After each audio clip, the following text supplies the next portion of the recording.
അപ്പൊ നമ്മൾ രണ്ട് സിനിമകളുടെ റിവ്യൂ ആണെന്ന് പറയാൻ പോകുന്നത്. ഫൈനൽ ഡെസ്റ്റിനേഷൻ ബ്ലഡ് ലൈൻസ്, പിന്നെ mission impossible the final recording.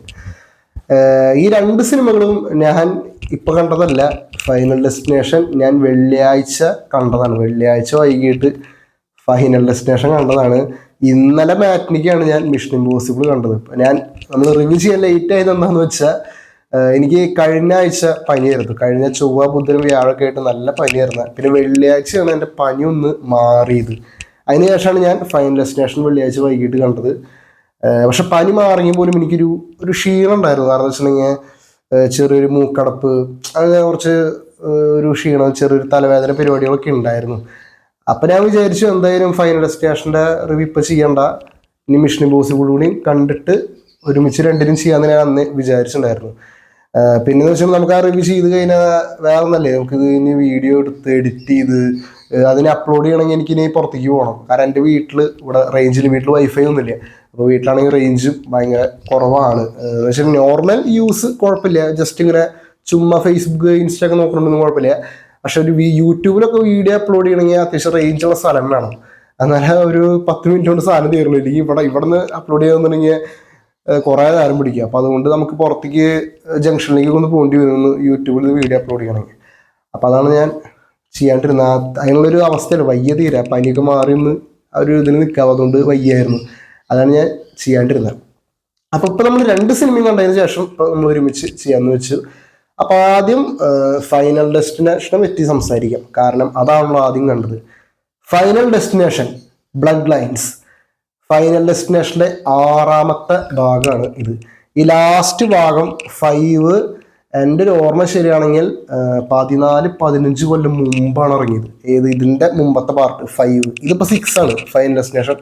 ഇതിന് മുമ്പത്തെ 5 ഇറങ്ങിയത് 2010 ആ ഒരു ടൈമിലാണ്. അപ്പൊ നമുക്ക് ഫൈനൽ ഡെസ്റ്റിനേഷൻ സീരീസ് എന്ന് പറയുന്നത് നമുക്കൊരു നൊസ്റ്റാൾജിയാണ്. കാരണം എന്ന് വെച്ചിട്ടുണ്ടെങ്കിൽ ചെറുപ്പത്തിൽ നമ്മൾ അത്ഭുതപ്പെടുത്തിയ ഒരു സംഭവമാണ് ഈ ഫൈനൽ ഡെസ്റ്റിനേഷൻ എന്ന് പറയുന്നത്. അത് എന്താ പറയാ, നമ്മൾ ഭയപ്പെടുത്തിയ അതിലെ ചില രംഗങ്ങളൊക്കെ ഉണ്ട് ആ സിനിമകളിലൊക്കെ. ചെറുപ്പത്തിൽ നമ്മൾ അങ്ങനെ എവിടെയും കണ്ടിട്ടില്ല, നമ്മൾ ഒരു സിനിമയിലും കണ്ടിട്ടില്ല. ഇപ്പൊ നമ്മൾ പിന്നെയും കണ്ടിട്ടുണ്ട്. കാരണം ചെറുപ്പത്തിലൊക്കെ നമ്മൾ ഈ സാധനം കണ്ടിട്ടില്ല. ഇത് ഫൈനൽ ഡെസ്റ്റിനേഷനിലൂടെ നമ്മൾ കാണുമ്പോൾ നമുക്ക് തന്നെ പേടിയാവുക. ആ 5-ലൊക്കെ ഒരു സീനുണ്ട്, ഒരു പെണ്ണിന്റെ കണ്ണിലേക്ക് ഇതടിച്ച് കണ്ണൊക്കെ കണ്ണ് ഉരുണ്ടുരുണ്ട് പോകേണ്ട സംഭവമൊക്കെ ഉണ്ട്. അയ്യോ, ഞാൻ ഇന്നും ഞാൻ കാണില്ലതും. അത്രയും ബ്രൂട്ടൽ പരിപാടിയാണ് അത്. നമ്മൾ എവിടെയും കണ്ടിട്ടില്ല അന്ന്. അപ്പൊ അതൊക്കെ നമുക്ക് അന്ന് ഭയങ്കര അത്ഭുതം, വലിയ സംഭവമൊക്കെയാണ്. വർഷങ്ങൾക്ക് ശേഷം 14-15 വർഷത്തിന് ശേഷം അതിൻ്റെ ഒരു 6ാം ഭാഗം വരുന്നു കേട്ടപ്പോൾ ഞാൻ പെട്ടെന്ന് ഇങ്ങനെ ചിന്തിച്ചു, ഇത് ഇവര് തട്ടിക്കൂട്ടി എടുക്കുന്നതായിരിക്കും. കാരണം എന്ന് വെച്ചിട്ടുണ്ടെങ്കിൽ ഇപ്പൊ കുറെ വയലൻസ് പടങ്ങൾ മലയാളത്തിലായാലും മറ്റ് ലാംഗ്വേജിലായാലും ഒക്കെ, ഇന്ത്യയിലായാലും അല്ലെങ്കിൽ പുറത്തുനിന്നായാലും ഹോളിവുഡിൽ നിന്ന് പുറത്തുനിന്നായാലും ഇഷ്ടംപോലെ ഇപ്പൊ വന്നിട്ടുണ്ട്. അപ്പൊ പ്രേക്ഷകര് അത്രയും വയലൻസ് ഒക്കെ കണ്ട് ഒരു എക്സ്പീരിയൻസ് ആയി പോലെ. അപ്പൊ ഇനി ഫൈനൽ ഡെസ്റ്റിനേഷൻ ഒരു 6ാം ഭാഗം വന്നത് പ്രേക്ഷകർക്ക് പണ്ടത്തെ പോലത്തെ ഒരു കിക്ക് കിട്ടും. കാരണം പണ്ട് ഇതിലെ ഓരോ മരണങ്ങളും കാണുമ്പോഴൊക്കെ ആൾക്കാർക്ക് ഒരു ഭയം അല്ലെങ്കിൽ സംഭവങ്ങളൊക്കെ ഉണ്ടായിരുന്നു. ഇതിന് 6ാം ഭാഗത്തിൽ ഇത് കിട്ടുമെന്ന് ഞാൻ വിചാരിച്ചു. കാരണം നമ്മൾ ഒരുപാട് വയലൻസ് പടങ്ങളൊക്കെ കണ്ടുവല്ലോ. പക്ഷെ പടം കണ്ടു കഴിഞ്ഞപ്പോ എനിക്ക് മനസ്സിലായെന്ന് വെച്ചാലേ, ഇവിടെ ഏതൊക്കെ വയലൻസ് പടം വന്നാലും ഫൈനൽ ഡെസ്റ്റിനേഷൻ എന്ന് പറയണത് അത് തന്നെയാണ്. അതിന്റെ തട്ട് താന്നിരിക്കും. പഴയ പേര് അവർ കളഞ്ഞില്ലേ. നമുക്ക് പണ്ട് ഫൈനൽ ഡെസ്റ്റിനേഷൻ സീരീസ് കണ്ടപ്പോൾ എന്താണോ നമുക്ക് ഫീൽ ചെയ്തത്, നമുക്ക് ആ സാധനം തന്നെയാണ് ഇത്ര വർഷങ്ങൾക്ക് ശേഷം ഈ കണ്ട വയലൻസ് പടങ്ങൾക്കിടയിൽ വന്നിട്ട് പോലും ഫൈനൽ ഡെസ്റ്റിനേഷൻ നമ്മൾ അത്രയും ഭീതിപ്പെടുത്തി. അതിലോരോ വയലൻസ് ഒക്കെ ഭയങ്കര ഫ്രഷ്നെസ് ആയാലും സ്റ്റോറി പരിപാടികളൊക്കെ നമ്മുടെ മുമ്പത്തെ ഫൈനൽ ഡെസ്റ്റിനേഷൻ്റെ സീരീസുകളായിട്ടൊരു സാമ്യമൊക്കെ ഉണ്ട്. ഒരു വലിയൊരു ഇൻസിഡന്റ്, ഒരു ബ്രൂട്ടൽ വയലൻസ് പരിപാടി നടക്കുന്നു, പെട്ടെന്ന് ഒരു ഡ്രീം ആവണു, പിന്നെ അത് റിയൽ ആയിട്ട് നടക്കുക, അങ്ങനത്തെ ചില സംഭവങ്ങളൊക്കെ ഉണ്ട്. 5-ലൊക്കെ കണ്ടിട്ടുള്ളവർക്ക് മനസ്സിലാവും. അപ്പൊ അതൊക്കെ ഇതിൻ്റെ അകത്തും വരുന്നുണ്ട്. പക്ഷെ ആ പണ്ടത്തെ ഒരു സംഭവം ഉണ്ടല്ലോ, അത് ഇപ്പോഴും, അതായത് ഏതൊക്കെ വയലൻസ് മൂവി ഇവിടെ വന്നാലും ഫൈനൽ ഡെസ്റ്റിനേഷൻ എന്ന് പറയുന്നത് അത് ഫൈനൽ ഡെസ്റ്റിനേഷൻ തന്നെയാണ് തെളിയിച്ചൊരു പടം. വെർത്ത് വാച്ച് 150 രൂപ മുതലായി. കാരണം എന്ന് വെച്ചിട്ടുണ്ടെങ്കിൽ 1.25 മണിക്കൂറാണ് സിനിമ. ഇതിൽ മരണങ്ങളുടെ കളിയാണ്. ഇതിൽ മരണങ്ങൾ എന്ന് പറഞ്ഞിട്ടുണ്ടല്ലോ, എൻ്റെ പൊന്നു നമ്മളൊക്കെ പേടി. ഇതിന് സെക്കൻഡ് ഹാഫിൽ ഒരു 2 പേരെ മാറുന്നുണ്ട്. എന്താന്ന് ഞാൻ പറയണില്ല, നിങ്ങൾ സിനിമ കാണുമ്പോൾ നിങ്ങൾക്ക് മനസ്സിലാവും. അത് കാണാൻ പറ്റില്ല. അത് കാണുന്നവന് ഒരു അവാർഡ് കൊടുക്കേണ്ടി വരും. അതുപോലത്തെ ഒരു മരണമുണ്ട് സെക്കൻഡ് ഹാഫിൽ. ഒരെണ്ണല്ല 2 അത് അടിപൊളി വെച്ചിട്ടുണ്ടെങ്കിൽ അത്രയും നമ്മളെ തന്നെ ആ പഴയ ഫൈനൽ ഡെസ്റ്റിനേഷൻ എന്താണോ ആ സാധനം തന്നെയാണ് ഊട്ടി ഉറപ്പിച്ചിരിക്കുന്നത് തിയേറ്ററിൽ. 6 ഫൈനൽ ഡെസ്റ്റിനേഷൻ ബ്ലഡ് ലൈൻസ് എന്തായാലും സംഗതി വെർത്താണ് മോനെ. എനിക്ക് അത്ര പറയുള്ളൂ. കണ്ടു നോക്കി കാണുന്നവര്. പിന്നെ വെറുതെ ചാടി കയറി പോരുന്നത് എന്ത് ടൈപ്പ് സിനിമയാന്ന് പറഞ്ഞിരിക്കണം. അല്ലെങ്കിൽ മുമ്പത്തെ ഭാഗങ്ങളെങ്കിലും കണ്ട്, മുമ്പത്തെ ഭാഗങ്ങൾ കാണണം നിർബന്ധമൊന്നുമില്ലേ, പക്ഷെ മുമ്പത്തെ ഭാഗങ്ങൾ കാണുമ്പോൾ ഇത് എന്ത് ടൈപ്പ് സിനിമയാണെന്ന് മനസ്സിലാവും. കാരണം ഞാൻ സിനിമ കാണുമ്പോൾ ഇപ്പോൾ ഒരു ഫാമിലിയൊക്കെ വന്നിട്ടുണ്ടായിരുന്നു, കൊച്ചു കുട്ടികളൊക്കെ കണ്ടിട്ട് എന്തായിട്ടാണോ തിയേറ്ററിലേക്ക് വന്നേക്കണേ. അപ്പോൾ അതാണ് ഞാൻ പറഞ്ഞത്. ഇത് കണ്ടിട്ടുള്ളവര് എന്തായാലും കണ്ടോ, മിസ്സാക്കണ്ട. സാധനം കൊടുക്കണ പൈസക്കുള്ള പടം ഉണ്ട്. അപ്പോൾ അത് കഴിഞ്ഞു.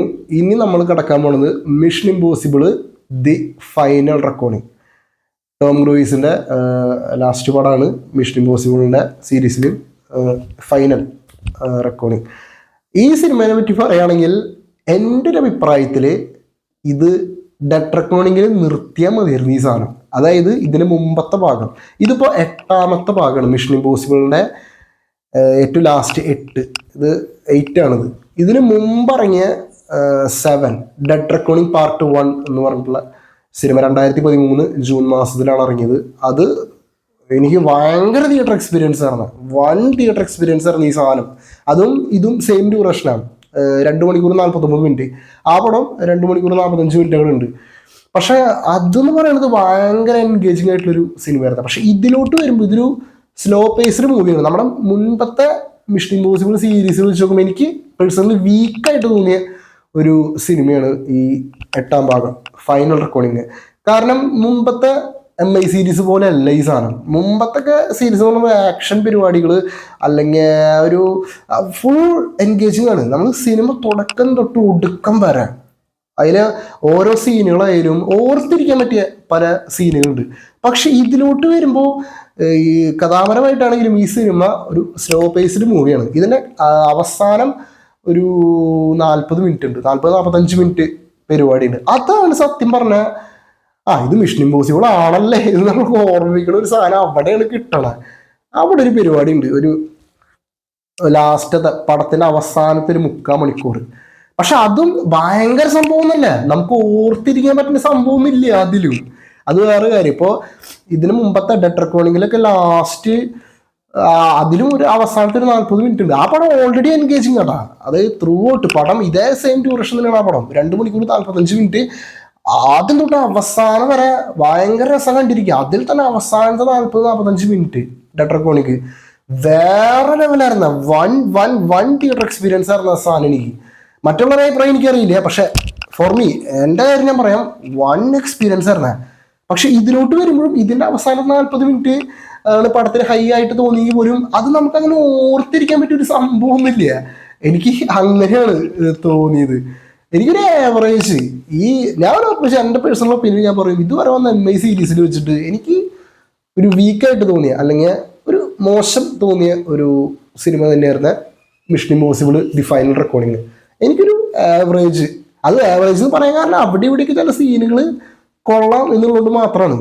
അത്യാവശ്യം ലാഗൊക്കെ ഫീൽ ചെയ്യുന്ന ഒരു സിനിമയാണിത്. മുമ്പത്തെ MI സീരീസ് പോലെ ഒന്നല്ല. അപ്പോൾ എനിക്ക് എൻ്റെ ഈ 2 സിനിമകളുടെ അഭിപ്രായം ഇങ്ങനെയാണ്. ഫൈനൽ ഡെസ്റ്റിനേഷൻ പഴയ പേര്, പഴയ പ്രൗഢി, അതിനെ അത്രയും ഒരുമിപ്പിക്കുന്ന രീതിയിൽ തന്നെയാണ് ആ സാധനം അവർ വീണ്ടും 6ാം ഭാഗം ഒരു വിലയും കളഞ്ഞില്ല. പഴയ പ്രൗഢിയോട് കൂടി തന്നെ. എങ്കിൽ ചില ഫൈനൽ ഡെസ്റ്റിനേഷൻ്റെ ചില സീരീസിനെക്കാട്ടും കുറച്ചുകൂടി കിടുവായിട്ട് പോലും നിങ്ങൾ ചിലപ്പോൾ തോന്നിപ്പോകും. അത്രയും പ്രൗഡിലാണ് തിരിച്ചു വന്നിരിക്കുന്നത്. പക്ഷെ മിഷൻ ഇമ്പോസിബിൾ എൻ്റെ അഭിപ്രായത്തിൽ ഇതിന് മുമ്പത്തെ 7ാം ഭാഗത്തിൽ വെച്ച് തന്നെ നിർത്താമായിരുന്നു എന്ന് എനിക്ക് തോന്നിപ്പോയി. പക്ഷേ എങ്കിലും കുഴപ്പമില്ല, കാണേണ്ടവർക്ക് കണ്ടു നോക്കാം. എനിക്കൊരു ആവറേജ് ആയിരുന്നു. അപ്പോൾ 2 സിനിമകളുടെയും നമ്മുടെ അഭിപ്രായങ്ങൾ ഇതാണ്. അപ്പോൾ കാണാൻ താല്പര്യമുള്ളവർ ഏതൊക്കെയാണെന്ന് വെച്ചാൽ കണ്ടു നോക്കുക. ഓക്കെ.